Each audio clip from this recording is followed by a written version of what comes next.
Good afternoon, everybody. Hi, this is Jameela Adams, owner, virtual consultant from Jameela Adams at your service. I hope everybody's having a great time. We're getting so close to Thanksgiving.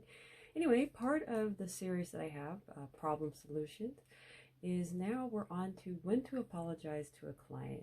Yes, it happens. You have to do it.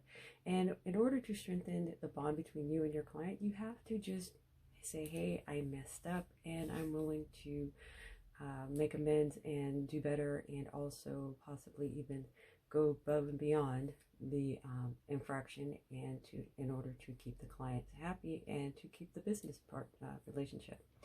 Anyway, my 3 steps are for apologizing to your clients are: number 1, admit it. You made the error. Own it. You have a better chance of salvaging the business relationship if you admit that you were wrong and are willing to correct the problem. In this case, my personal story is that I omitted an item off my client's website, and they were looking for that item to show to a colleague.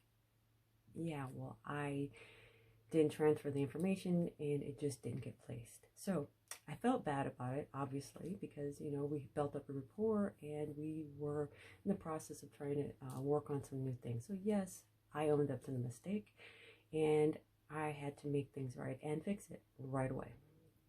So I went to what was needed to be placed and promptly put in the information, and like I said I was sorry.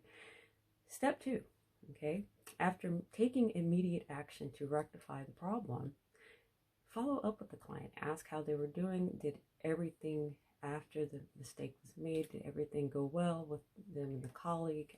Is there something that you can do to make things better? And let them know that the issue is resolved. And once that is done, you can see if the client is still willing to trust you with any other projects. I know, like I said, the client and I, we have a good rapport. I admit that I was wrong and we smoothed right through it. Okay, and the other thing too from this, step number 3, okay, learn from your mistakes and keep track of what caused the problem in the first place. For me, I didn't transfer my notes and of the instructions that were given to me. So it taught me to be more diligent, to be more detailed, and don't just glance over things because you thought that you had everything and you really didn't. So, and also always ask for clarification. Clarification is necessary, especially when something that is important, obviously, to the client and also for your business. You need clarification, and there's nothing wrong with asking more than once and just going over things to make sure nothing's missed. You just have to do it. Okay, so those are my 3 steps to apologizing to a client.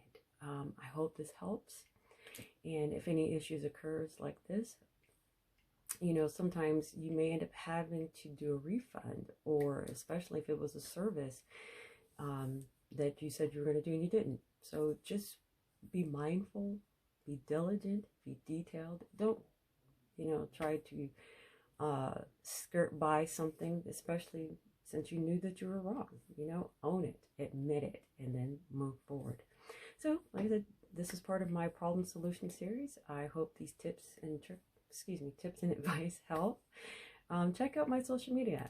Obviously, my website is Jameela Adams at your service.com, and also you can follow me on Facebook at Jameela Adams at your service, and also on LinkedIn, and also at Twitter.